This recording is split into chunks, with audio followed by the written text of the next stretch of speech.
तहव्वुर राणा की करते हैं। आतंकवाद और अवैध प्रवासियों का एक ऐसा मुद्दा है जिसने भारत ही नहीं अमेरिका के लिए भी कई बार चुनौतियां पेश की हैं। यही वजह है कि दोनों देशों के नेताओं के बीच जब कई अहम मुद्दों पर बात हुई तो आतंकवाद और अवैध प्रवासियों के मुद्दे पर भी चर्चा हुई और तय किया गया कि दोनों देश इस मोर्चे पर एकजुट होकर जंग को आगे बढ़ाएंगे। यह खास रिपोर्ट देखिए।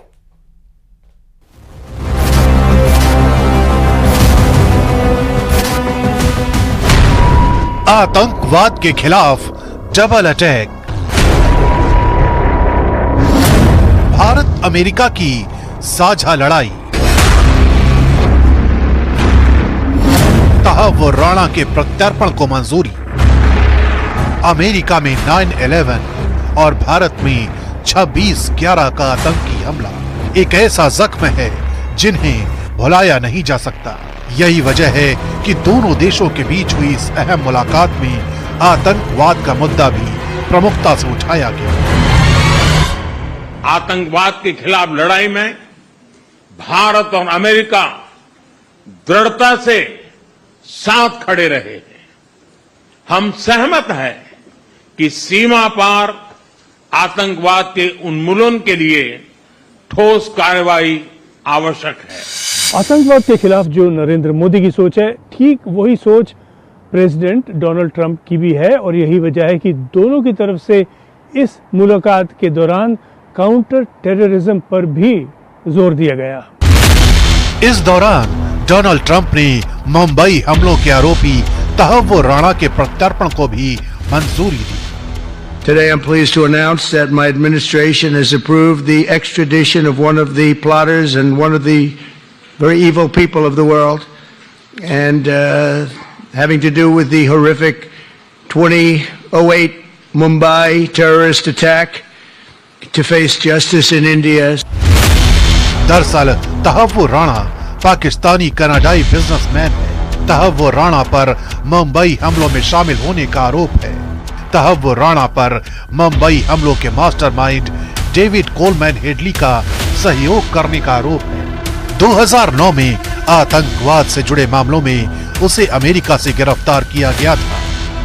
यही वजह है कि पीएम मोदी ने इस मुद्दे पर राष्ट्रपति डोनाल्ड ट्रंप का शुक्रिया अदा किया है। मैं राष्ट्रपति जी का आभारी हूं।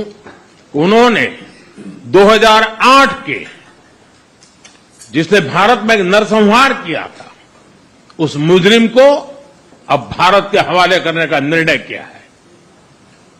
भारत की अदालतें उचित कार्यवाही करेंगी।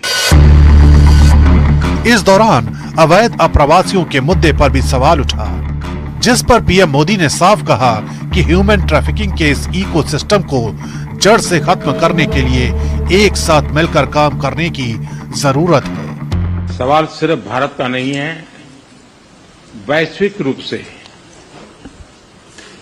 हम इस बात के हैं कि गैर कानूनी तरीके से जो लोग दूसरे देशों में होते हैं उनको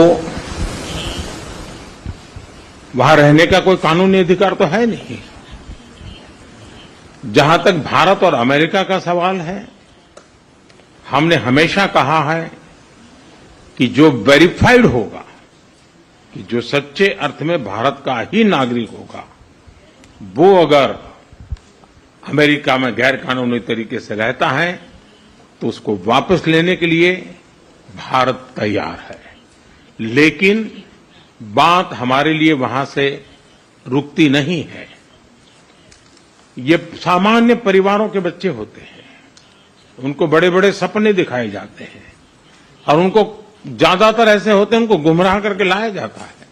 और इसलिए ये ह्यूमन ट्रैफिकिंग में जुड़े हुए पूरे इकोसिस्टम पर हमने वार करना चाहिए।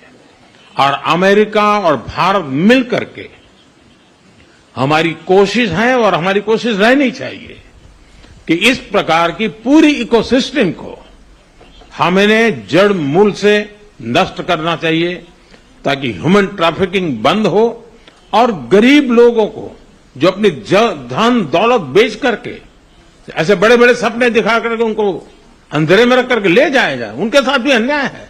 और इसलिए हमारी बड़ी लड़ाई उस पूरे इकोसिस्टम के खिलाफ है और मुझे विश्वास है कि राष्ट्रपति